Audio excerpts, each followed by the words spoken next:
Hello viewers, मैं हूं अहमद फरीद और आप लोग देख रहे हैं हमारा channel garden diaries by Ahmad Farid. तो आज हमें थोड़ी रात भी हो गई है और आज जो हम आपके लिए एक बड़ी खूबसूरत बेल है जिसका इंट्रोडक्शन आपके लिए हम लेके आए हैं। झुमका बेल इसे कहते हैं,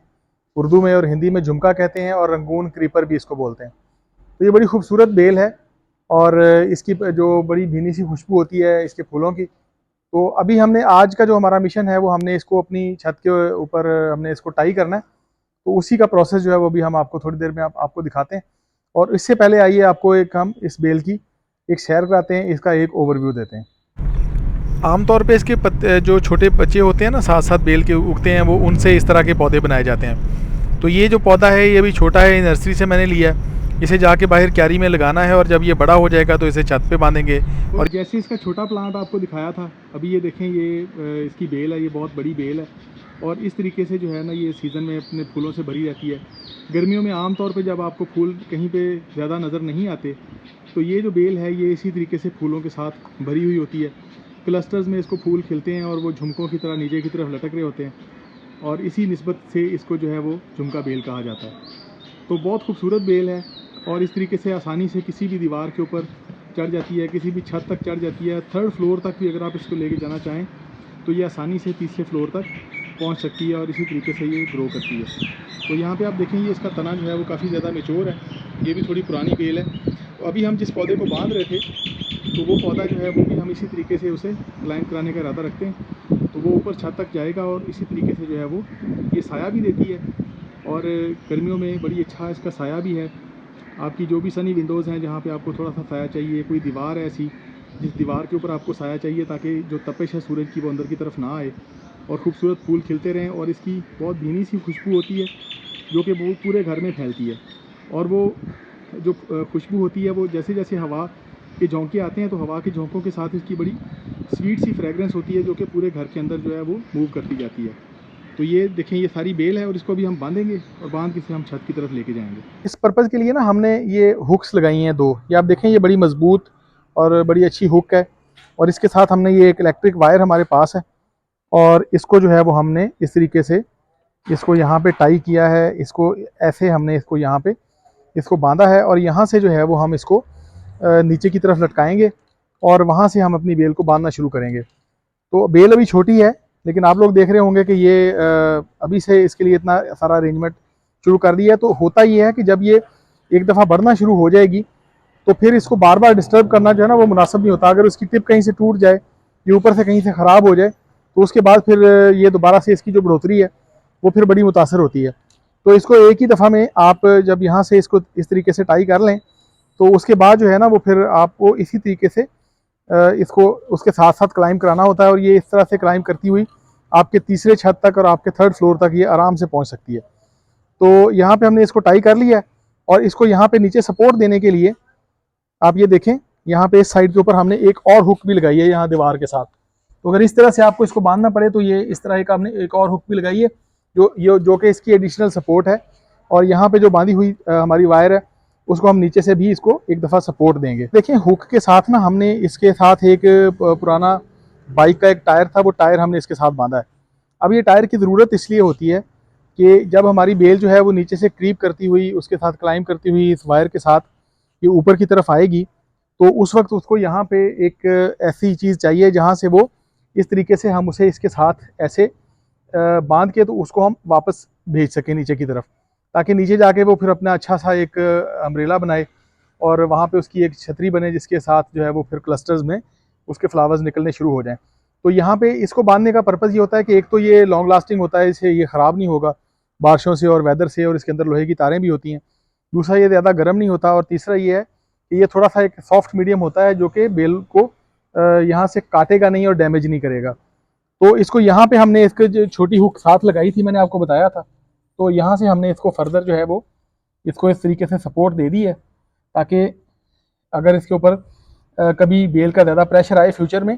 तो ये पहले से यहाँ पे इसके पास एक सपोर्ट जो है वो मौजूद हो और ये दो हुक्स जो हैं ये इसको पूरे प्रेशर के साथ इसको रोक के रखें। और आमतौर पे ये होता है कि इसकी कनोपी जो होती है ना वो काफ़ी घनी हो जाती है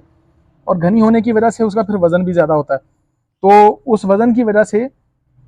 बारिशों में ख़ास तौर पे, और जब आनियाँ वगैरह आती हैं ना, तो उसमें इसके गिरने का खतरा होता है। तो अगर ये एक दफ़ा गिर जाए तो फिर दोबारा से इसको संभालना जो है वो थोड़ा सा मुश्किल हो जाता है, और फिर इसके नए सिरे से आपको ग्रो करवाना पड़ता है।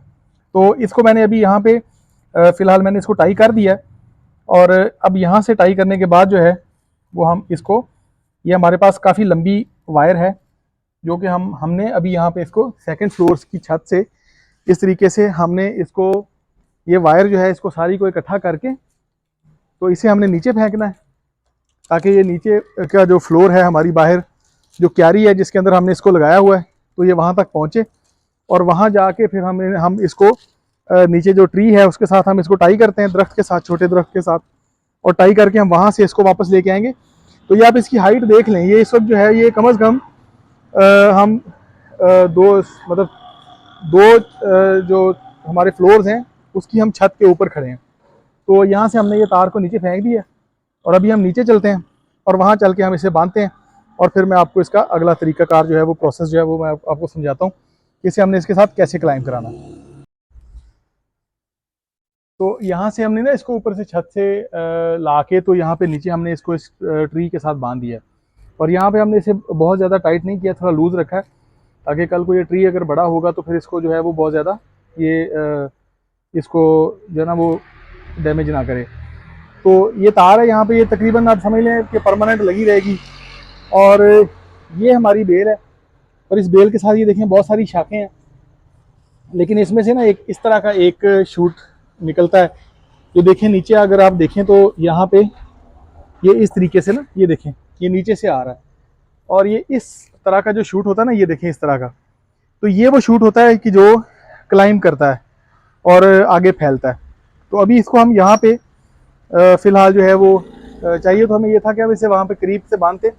लेकिन वहाँ पे हमारे पास स्पेस फ़िलहाल अवेलेबल नहीं थी। तो अभी हमने इसको इस तरफ हम इसको लेके आएंगे खींच के, और इसे हम इसके साथ जो है ना वो थोड़ा सा बल दे के, तो इसको इस तरीके से हम ऊपर की तरफ टेम करेंगे, ताकि ये यहाँ से बढ़नी शुरू हो, और फिर ये आगे इसी तरीके से ये आगे क्लाइंब करती हुई चली जाए। अच्छा, यहाँ पे ये इंपॉर्टेंट है कि इसको तेज़ी से जो है ना, ये वाली टिप को ग्रो कराने के लिए इसकी जो नीचे के ये इस तरह की जो ब्रांचेज होती है ना, छोटी वाली ब्रांचेज, ये वाली, तो ये आपको काटनी पड़ती हैं। ये अगर आप काट देंगे और जैसे जैसे ये ऊपर जाती है, तो जहाँ तक हमारे हाथ की एक्सेस होगी हम इसे काटते जाएंगे, तो ये फिर आगे से तेज़ी से जो है ना ये सारी की सारी एनर्जी अपनी उसको अपनी टिप की तरफ मुंतकिल करेगी,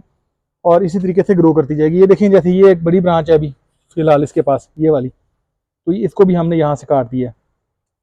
तो इस तरह की जितनी भी ब्रांचेज हैं, ये एक टिप है इसको फास्ट क्लाइंब करवाने का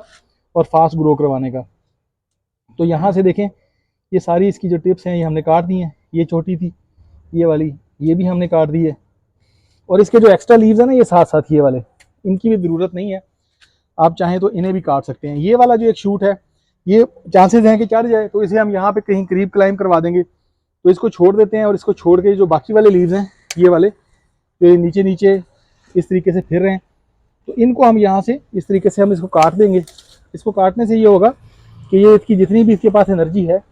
वो सारी एनर्जी जो है ना ये अपनी इसको देगी, जो इसकी ग्रोइंग टिप है उसको देगी, और वो तेज़ी से क्लाइंब करती हुई ऊपर की तरफ चढ़ती जाएगी। तो ये देखें, ये हमने इसका एक शूट छोड़ दिया बड़े वाला, जो कि ऊपर की तरफ जा सकता है,